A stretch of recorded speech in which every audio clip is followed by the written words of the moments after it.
তুমি কি তৈরি? Are you ready? Are you ready? এর উত্তরে আপনি দুভাবে দিতে পারেন, ইয়েস বা নোতে। তাই একে ইয়েস নো কোশ্চেন বলা হয়। মানে এই ধরনের প্রশ্নগুলো হ্যাঁ বা নাতে দেওয়া যায়। যেমন yes I am, yes I am, হ্যাঁ আমি তৈরি। অথবা বলতে পারেন no I am not, no I am not, না আমি নই, মানে আমি তৈরি নই। কিভাবে ইংলিশে প্রশ্ন করা হয় এটা না জানলে আপনি কখনোই ইংরেজিতে কথা বলতে পারবেন না। তাই আজকে আমরা প্রশ্ন করা শিখব। ইংরেজিতে নানাভাবে প্রশ্ন করা হয় এবং তার উত্তর দিতেও জানতে হবে। আজকের এই ক্লাসটি আপনাকে ইংরেজি বলতে অনেক হেল্প করবে। আপনি খুব সহজে ইংরেজিতে প্রশ্ন করা শিখে যাবেন। তাহলে চলুন শুরু করা যাক আজকের ক্লাস। Yes no question. আগেই বলেছি এর উত্তর ইয়েস বা নোতে দেওয়া যায়। স্ট্রাকচার: অক্সিলারি ভার্ব বা modal verb plus subject plus main verb plus object, আর শেষে একটি আপনাকে ইন্টারোগেটিভ সাইন দিতে হবে। মানে প্রথমে আপনাকে অক্সিলারি ভার্ব বা মোডাল ভার্বকে বসাতে হবে, তারপর সাবজেক্টকে বসাতে হবে, তারপর মেন ভার্বকে বসাতে হবে, তারপর যদি বাক্যে অবজেক্ট থাকে তারপর বসাতে হবে, আর শেষে একটি আপনাকে ইন্টারোগেটিভ সাইন অবশ্যই দিতে হবে।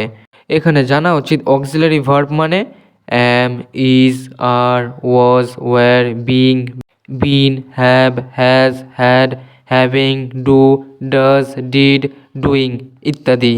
আর মোডাল ভার্ব মানে can, could, will, would, shall, should, may, might, must ইত্যাদি।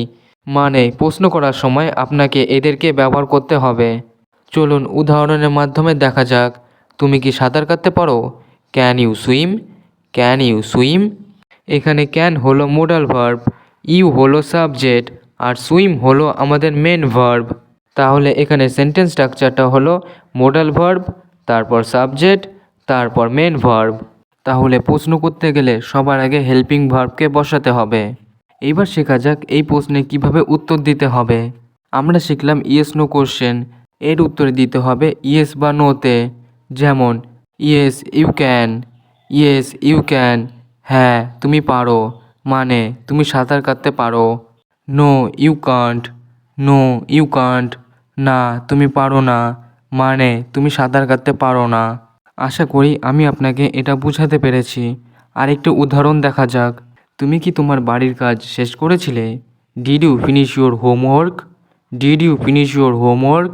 এখানে ডিড হলো আমাদের অক্সিলারি ভার্ব, ইউ হলো সাবজেক্ট, ফিনিশ হলো আমাদের মেন ভার্ব। তারপর বাক্যে অন্যান্য অংশকে বসানো হবে, আর শেষে একটি ইন্টারোগেটিভ সাইন দিতে হবে। Yes I did, yes I did, হ্যাঁ আমি করেছিলাম, মানে আমি বাড়ির কাজ শেষ করেছিলাম। বা বলতে পারি no I didn't, no I didn't, না আমি করিনি, মানে আমি বাড়ির কাজ শেষ করিনি। তাহলে আমরা শিখলাম ইয়েস নো প্রশ্ন কিভাবে তৈরি করতে হয় এবং কিভাবে তার উত্তর দিতে হয়। তার সাথে শিখলাম সেন্টেন্স স্ট্রাকচার। ইয়েস নো প্রশ্ন তৈরি করতে গেলে প্রথমে অক্সিলারি ভার্ব বা মোডাল ভার্বকে বসাতে হবে, তারপর সাবজেক্ট বসবে, তারপর মেন ভার্ব বসবে, তারপর বাক্যে অন্যান্য অংশকে বসাতে হবে, আর শেষে একটি আপনাকে ইন্টারোগেটিভ সাইন দিতে হবে। আশা করি ইয়েস নো সেন্টেন্স তৈরি করতে আর অসুবিধা হবে না। এবার আমরা শিখব WH কোশ্চেন। WH বলতে বোঝায় who, what, where, when, why, how, which, whose ইত্যাদি। এই ধরনের প্রশ্নের উত্তর হ্যাঁ বা নাতে দেওয়া যাবে না। যদি কেউ জিজ্ঞেস করে তোমার নাম কি, what is your name, what is your name, এই প্রশ্নের উত্তরে একটি নাম বলতে হবে। যেমন আমার নাম Ram, my name is Ram, my name is Ram. এবার শেখা যাক sentence structure. WH word, auxiliary verb plus subject plus main verb plus object, আর শেষে একটি আপনাকে ইন্টারোগেটিভ সাইন দিতে হবে। তার মানে সবার প্রথমে আপনাকে WHকে বসাতে হবে, তারপর হেল্পিং ভার্ব বসবে, তারপর সাবজেক্ট বসবে, তারপর আমাদের মেন ভার্ব বসবে, তারপর বাক্যে যদি অবজেক্ট থাকে তারপর বসাতে হবে, আর শেষে একটি আপনাকে ইন্টারোগেটিভ সাইন অবশ্যই দিতে হবে। ফর এক্সাম্পল, তুমি কোথায় থাকো? Where do you live, where do you live. এখানে হোয়ার হলো আমাদের WH ওয়ার্ড, ডু হলো আমাদের হেল্পিং ভার্ব, ইউ হলো আমাদের সাবজেক্ট, লিভ হলো আমাদের মেন ভার্ব, আর বাক্যে অবজেক্ট নেই আর শেষে বসানোর দরকার নেই, শেষে একটি ইন্টারোগেটিভ সাইন দিতে হবে। এবার এই প্রশ্নের উত্তর এইভাবে দিতে হবে, আমি নিউ ইয়র্কে থাকি, I live in new York, I live in new York. বা আপনি যেই জায়গায় থাকেন সেই জায়গার নাম বলুন। আরও একটি উদাহরণ দেখা যাক, তুমি কেন কাঁদছো, why are you crying, why are you crying.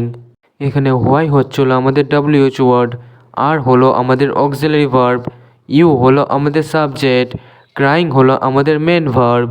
এই প্রশ্নের উত্তর আপনি এইভাবে দিতে পারেন, কারণ আমি আমার চাবি হারিয়ে ফেলেছি, because I lost my keys, because I lost my keys. এখানে আপনি অন্য যে কোনো কারণ দেখাতে পারেন। তাহলে আমরা শিখলাম কিভাবে WH প্রশ্ন তৈরি করতে হয় এবং তার কিভাবে উত্তর দিতে হয়। এবার আমরা শিখব চয়েস কোশ্চেন। এই প্রশ্ন দুটি বা ততোধিক বিকল্পের মধ্যে একটি পছন্দ অফার করে। আপনি চা নাকি কফি চান, do you want tea or coffee, do you want tea or coffee. এখানে দুটি অপশন, চা নয় কফি, এই দুটির মধ্যে একটা পছন্দ করতে হবে। এর উত্তরে আপনি এইভাবে দিতে পারেন, আমি চা চাই, I want tea, I want tea. বা বলতে পারেন আমি কফি চাই, I want coffee, I want coffee. আর সেন্টেন্স স্ট্রাকচার হবে এইরকম, অক্সিলারি ভার্ব বা modal verb plus subject plus main verb plus option 1 or option 2 আর শেষে একটি ইন্টারোগেটিভ সাইন। মানে প্রথমে কোনো অক্সিলারি ভার্বকে বসাতে হবে, তারপর সাবজেক্ট বসবে, তারপর মেন ভার্ব বসবে, তারপর অপশান 1 বসবে আর অপশান 2 বসবে। এখানে ডু হলো আমাদের অক্সিলারি ভার্ব, ইউ হলো সাবজেক্ট, ওয়ান্ট হলো আমাদের মেন ভার্ব, টি হলো আমাদের অপশান 1 আর কফি হলো আমাদের অপশান 2। আরেকটি উদাহরণ দেখা যাক, আমাদের কি সৈকতে নাকি পার্কে যাওয়া উচিত, should we go to the beach or the park, should we go to the beach or the park. এখানে সেন্টেন্স স্ট্রাকচারটা দেখা যাক, শুড হলো আমাদের অক্সিলারি ভার্ব, উই হলো আমাদের সাবজেক্ট, গো হলো আমাদের মেন ভার্ব, বিচ হলো আমাদের অপশান 1, দ্য পার্ক হলো আমাদের অপশান 2। এই প্রশ্নের উত্তর আপনি এইভাবে দিতে পারেন, চলো বিচে যাই, let's go to the beach, let's go to the beach. বা বলতে পারেন চলো পার্কে যাই, let's go to the park, let's go to the park. কোনো তথ্য যাচাই করতে বা নিশ্চিত করতে এই প্রশ্নগুলি একটি বিবৃতি শেষে যোগ করা হয়, যেমন তুমি আসছো তাই না, you are coming aren't you, you are coming aren't you. এখানে প্রথমে পজিটিভ স্টেটমেন্ট দেওয়া হলো, তারপর নেগেটিভ ট্যাগ দেওয়া হলো। এই প্রশ্নের উত্তর কিভাবে উত্তর দেওয়া যাবে সেটা দেখা যাক। হ্যাঁ আমি আসছি, yes I am, yes I am. অথবা বলতে পারেন না আমি আসছি না, no I am not, no I am not. তাহলে আমরা ট্যাগ কোশ্চেন এইভাবে তৈরি করতে পারি, positive statement plus interrogative tag শেষে ইন্টারোগেটিভ সাইন। বা এইভাবেও তৈরি করা যায়, negative statement plus positive tag শেষে ইন্টারোগেটিভ সাইন। আরও একটি উদাহরণ দেখা যাক, সে এখানে নেই তাই না, she isn't hair is she, she isn't hair is she. এখানে প্রথমে নেগেটিভ স্টেটমেন্ট দেওয়া হলো, তারপর পজিটিভ ট্যাগ বসলো। এবার প্রশ্নটির উত্তর দেওয়া যাক, না সে নেই, no she isn't, no she isn't.